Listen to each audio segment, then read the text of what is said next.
नमस्कार, मैं हूँ एस्ट्रो वास्तु एक्सपर्ट सावी सिंह।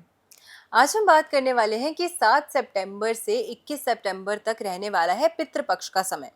और काफ़ी सारे लोग ये ऑलरेडी जानते हैं कि इस बारी जो पितृपक्ष की शुरुआत हो रही है 7 सितंबर को, उसी दिन चंद्र ग्रहण जो है वो भी पड़ रहा है और इस बारी का चंद्र ग्रहण जो है वो भारत में दृश्य होने वाला है। और चंद्र ग्रहण भले ही रात को लग रहा है, रात को स्पर्श कर रहा है, लेकिन 9 घंटे पहले से ही उसका सूतक काल जो है वो मान्य हो जाता है। यानी कि जो पहला श्राद्ध है, पहला पितृपक्ष का श्राद्ध है, उस दिन चंद्र ग्रहण होने की वजह से सूतक काल रहेगा, जिसके कारण आप कुछ ऐसा समय है जिस दौरान आप जो भी पूजा तर्पण आदि है वो नहीं कर सकते हैं। तो इसीलिए सबसे पहले किस समय आपको ये जो पितृ श्राद्ध है वो करना चाहिए, इसी के साथ में पितृपक्ष के दौरान किन चीज़ों का खास ख्याल आपको रखना चाहिए, किस विधि को फॉलो करते हुए आपको पितृपक्ष का ये जो श्राद्ध की प्रक्रिया है वो करनी चाहिए, कौन श्राद्ध कर सकता है, कौन नहीं कर सकता है, इससे जुड़ी हुई जितनी भी जानकारी आपको चाहिए वो सभी जानकारी जो है वो हम आपको आज की वीडियो में देंगे। सबसे पहले मैंने आपको बताया कि 7 तारीख को पितृपक्ष शुरू है, जिस दिन चंद्र ग्रहण पड़ रहा है। और इसी के कारण, क्योंकि 9 घंटे पहले से ही सूतक काल मान्य हो जाता है, इसीलिए अगर आप पहले दिन पे श्राद्ध तर्पण आदि कर रहे हैं पितरों के नाम से, तो ऐसे में आपको ये ख्याल रखना है कि सूर्य उदय से आपको तिथि जो है वो पूर्णिमा की प्राप्त हो रही है। तो ऐसे में सूर्य उदय से लेके दोपहर के 12:57 तक ही, सिर्फ 12:57 तक ही सिर्फ आप कोई भी श्राद्ध से जुड़ा हुआ पुण्य कर्म आदि जो भी आप कार्य करना चाहते हैं वो आपको इसी दौरान, इसी बीच करना चाहिए, क्योंकि इस दिन चंद्र ग्रहण पड़ रहा है। दूसरी चीज, इसके बाद, इसके अलावा 8 तारीख ऑनवर्ड्स जो भी दिन आते हैं, जो भी तिथियां आती हैं, उसमें आप अपने तिथि अनुसार, अगर आपको पता है कि पूर्वजों की, पितरों की एग्जैक्ट तिथि क्या थी जिस दिन वो इस दुनिया में नहीं रहे या इस दुनिया को छोड़कर चले गए, वैकुंठ चले गए, तो अगर आपको वो तिथि एग्जैक्ट पता है तो फिर तिथि अनुसार आपको श्राद्ध करना चाहिए। या फिर 21 तारीख को जो आखिरी श्राद्ध होता है, जिसे सर्व पितृ अमावस्या भी कहा जाता है, सर्व पितृ श्राद्ध कहा जाता है, तो उस दिन आप ये जो श्राद्ध की विधि है वो कर सकते हैं। दूसरी चीज, एक लोग अक्सर पूछते हैं कि मैम, घर में श्राद्ध की जो विधि है वो किससे करनी चाहिए।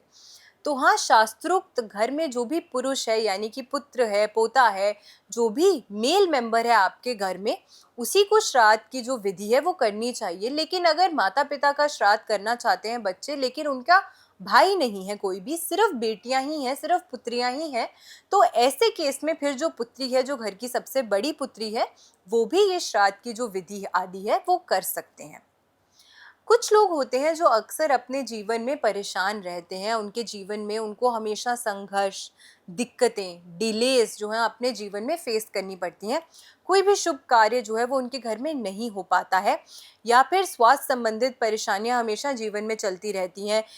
उनको हमेशा कोई ना कोई शारीरिक कष्ट जो है वो उनके जीवन में बना रहता है। या फिर अगर घर में विवाह योग्य बच्चे हैं, उनकी शादी नहीं हो पा रही है, विवाह नहीं हो पा रहा है, या फिर संबंधों में परेशानियां हैं, लीगल इश्यूज हमेशा बने रहते हैं, इनमें से कोई भी चीज अगर आप बार बार अपने जीवन में फेस करते हैं, तो ये एक बहुत स्ट्रॉन्ग इंडिकेशन है कि आप अपने जीवन में पितृदोष से प्रभावित हैं।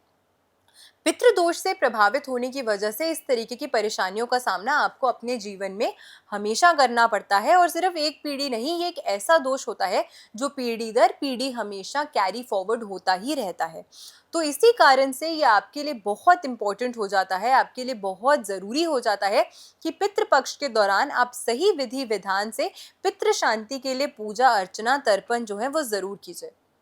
पितृ आपके ही पूर्वज हैं, इसीलिए ऐसा कहना कि कहीं ना कहीं उनकी वजह से आपके जीवन में संघर्ष या परेशानी आ रही है, ये गलत है। लेकिन हाँ, हो सकता है कि नियमित रूप से आपने शायद उनका ख्याल नहीं रखा, आपने उनका ध्यान नहीं दिया, जब वो यहाँ थे उनको वो मान सम्मान इज्जत आपको आपने नहीं दी, जिसके कारण से वो अभी भी वैकुंठ में होने के कारण भी शायद वो मानसिक रूप से या किसी न किसी रूप से पीड़ा में है, और इसी कारण से वो आपको अपना आशीर्वाद जो है वो प्रदान नहीं कर पाते हैं। और जब पितरों का आशीर्वाद आपको प्रदान नहीं होता है, तो यही कहीं ना कहीं आगे जाके पितृदोष में तब्दील हो जाता है, पितृदोष में बदल जाता है। ऐसे में नियमित रूप से भी अगर आप अपने घर में कोई भी शुभ कार्य करते हैं, कुछ भी करते हैं, तो उसमें आपको पितरों का स्मरण करते हुए, उनके नाम से उनका आशीष, उनका आशीर्वाद लेते हुए अगर आप कोई कार्य करते हैं, तो अपने आप ही ये जो पितृदोष है वो ओवर टाइम शांत हो जाता है या खत्म हो जाता है। लेकिन आपको एक कॉन्शियस एक एफर्ट जो है वो ज़रूर करना पड़ता है कि किसी भी प्रकार से जो आपके पितृ अभी यहाँ पर हैं, इस धरती पे, इस पृथ्वी लोक पर हैं, या जो यहाँ नहीं भी हैं, जो आप वैकुंठ चले गए हैं, दोनों का ही निरादर जो है वो आपको किसी भी प्रकार से ना करना है, ना होने देना है। कई बार लोग ये भी पूछते हैं कि मैम हमें कैसे पता लगेगा कि हमारे पितृ जो हैं वो हमसे संतुष्ट हैं, या जो हमारे पितृ हैं वो हमसे नाराज़ हैं, हमें पता ही नहीं लग रहा। देखिए, अगर भारत देश में आप रहते हैं तो बहुत आसानी से गौ माता दिखना, कौआ दिखना, अगर आपको चींटियाँ दिख जाती हैं या फिर श्वान जिसे हम कुत्ता कहते हैं वो दिख जाता है, ये बहुत आसानी से आपको कहीं भी दिख जाएंगे। लेकिन पितृपक्ष के समय में अगर आपको ये चीज़ें ना नजर आए, या आपको ये चीज़ें ना दिखें, या अगर आप इनको कुछ भी, अगर आप इन्हें, गाय को अगर आप चारा देते हैं, कुत्ते को अगर आप दूध पिलाते हैं, कुत्ते को अगर आप रोटी खिलाते हैं, इस तरीके के कार्य अगर आप करते हैं और वो ना खाए, तो ये एक बहुत स्ट्रॉन्ग इंडिकेटर है कि हाँ, आपके पितृ जो हैं वो असंतुष्ट हैं, या वो आपसे खुश नहीं है, जिसकी वजह से कहीं ना कहीं आपके जीवन में परेशानियां जो हैं वो आ रही हैं। तो अब इन चीज़ों का ख्याल आपको खास करके ज़रूर पितृपक्ष के दौरान रखना चाहिए। इसी के साथ पितृपक्ष के दौरान आपको ज़रूर ये ख्याल रखना चाहिए कि आप अपने घर में कभी भी लड़ाई झगड़ा, कलह कलेश, परेशानी की जो स्थिति है वो उत्पन्न ना होने दें, क्योंकि इससे भी घर का जो माहौल है वो खराब होता है। ये जो समय होता है 15 दिन का, कहा जाता है कि पितृ जो हैं वो धरती का भ्रमण करते हैं, वो देखते हैं कि हम जिन्हें पीछे छोड़ के चले गए हैं क्या वो हमें याद करते हैं, और अगर याद करते हैं तो किस मान्यता से, किस भाव से याद करते हैं, जिस घर में हम रहते थे उस घर का क्या माहौल है, वो सभी चीज़ें जो हैं वो इस धरती लोक पर आकर देखते हैं। जब उन्हें दिखता है कि घर में भक्तिमय माहौल है, सब लोग आपसी में खुशी से रहते हैं, एक दूसरे की केयर करते हैं, एक दूसरे की इज्जत करते हैं, मान सम्मान करते हैं, तो पितृ खुश होते हैं। लेकिन अगर आप जीवन भर, या आप हमेशा ही घर में कलह कलेश, एक दूसरे से झूठ बोलना, परेशानी की स्थिति रखना, या फिर आप इस तरीके की नेगेटिविटी, नकारात्मक ऊर्जा अपने घर के आसपास हमेशा बनाए रखते हैं, तो इससे पितृ जो हैं वो नाराज होकर वापसी वैकुंठ चले जाते हैं, और आपके किए गए तर्पण को भी जो है वो एक्सेप्ट नहीं करते हैं। तो इसीलिए आपको खास ख्याल रखना है। ये 15 दिन आपके लिए एक अवसर होता है कि अगर आपसे कोई भी भूल चूक हो गई है जाने में अनजाने में, उन सभी परेशानियों से, उन सभी भूल चूक को माफ करके उनका आशीर्वाद लेके आप अपने जीवन में आगे बढ़ सकें, आप अपने जीवन में और अच्छी तरक्की जो है वो हासिल कर सके। तो इन 15 दिनों को आपको व्यर्थ नहीं करना है। दूसरी चीज़ ये भी आपको ख्याल रखनी चाहिए हमेशा कि अगर आप पितृ तर्पण कर रहे हैं, तो ऐसे तो आपको श्राद्ध, अगर आप अपने माता पिता का या किसी भी पूर्वज का आप श्राद्ध करते हैं, अपने घर में पितृ तर्पण करते हैं, तो ऐसे में सबसे पहले आपको दक्षिण की दिशा में या फिर नियमित रूप से पीपल में जल जो है वो ज़रूर अर्पित करना चाहिए, और साथ में उसमें एक कुशा जो है वो आपको शुद्धि के लिए इसमें डालकर आपको ये जल जो है वो अर्पित करना चाहिए। इसमें आप चाहें तो काले तिल भी डाल सकते हैं। इस तरीके से नियमित रूप से आपको सभी दिन पितृपक्ष के जो ये जल है वो आपको पीपल में, या फिर अपने घर से ही आप अगर चाहें तो दक्षिण की दिशा में मुख करके आपको करना चाहिए।